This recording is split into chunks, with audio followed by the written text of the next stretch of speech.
Məsələ 7. Hansı böyükdür? 60-ın üstü 60 yoxsa 59-un üstü 61? Verilən ifadələrin hər ikisini ikinci ifadəyə bölürəm. Olacaq birinci 60-ın üstü 60 bölək 59-un üstü 61. İkinci ifadə öz-özünə böləndə 1 alınır. 59-un üstü 61 bölək 59-un üstü 61 bərabərdir 1. Deməli, bu ədəd birdən böyük olsa birinci böyükdür, birdən kiçik olsa ikinci böyükdür. Bu birə, çünki ikinci 1-ə bərabərdir. Birinci ifadəni götürürəm. 60-ın üstü 60 bölək 59-un üstü 61 bərabərdir. Bunu yazıram. 60-ın üstü 59, vuraq 60-ın birini ayırdım. Burada da 59-un üstündə 59 yazıram. 59'un kvadratını ayırıram. Yenə də 61 eləyir. 59 da gəlir. Və burada bərabərdir yazıram. Bu hissəni bir qruplaşdırıram.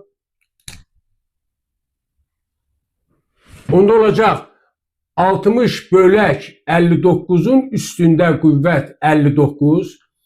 Vuraq ikinci olacaq 60 bölək 59 vuraq 59.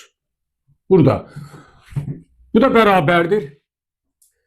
Bu ifadəni mötərizənin içərisini yazıram. 1 üstə gəl 1 bölək 59'un üstü 59. Vuraq 60 bölək 59 vuraq 59. Bu da bərabər olacaq. Bilirsiniz ki, limit n yaxınlaşanda sonsuzluğa 1 üstə gəl 1 bölək n üstü n bərabərdir y.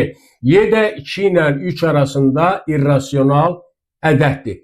Bunu tətbiq edəndə bu ifadəyə, onda bu ifadə 3-dən kiçik olacaq. Fikir verin, 1 üstə gəl 1 bölü 59'un üstü 59, bu y axı 2 ilə 3 arasındadır. Onda bu ifadə kiçikdir 3 olacaq. Deməli, bu bərabər oldu, kiçik oldu artıq. Burada kiçikdir, kiçikdir. 3 vuraq 60 bölək 59'un kvadratı. Bu da bərabərdir 180 bölək 59'un kvadratı. Gördüyünüz kimi 59'un kvadratı böyük ədəddir. 180 bu ədəddən kiçikdir. Onda bu kiçikdir 1. İkinci isə 1'ə bərabər idi.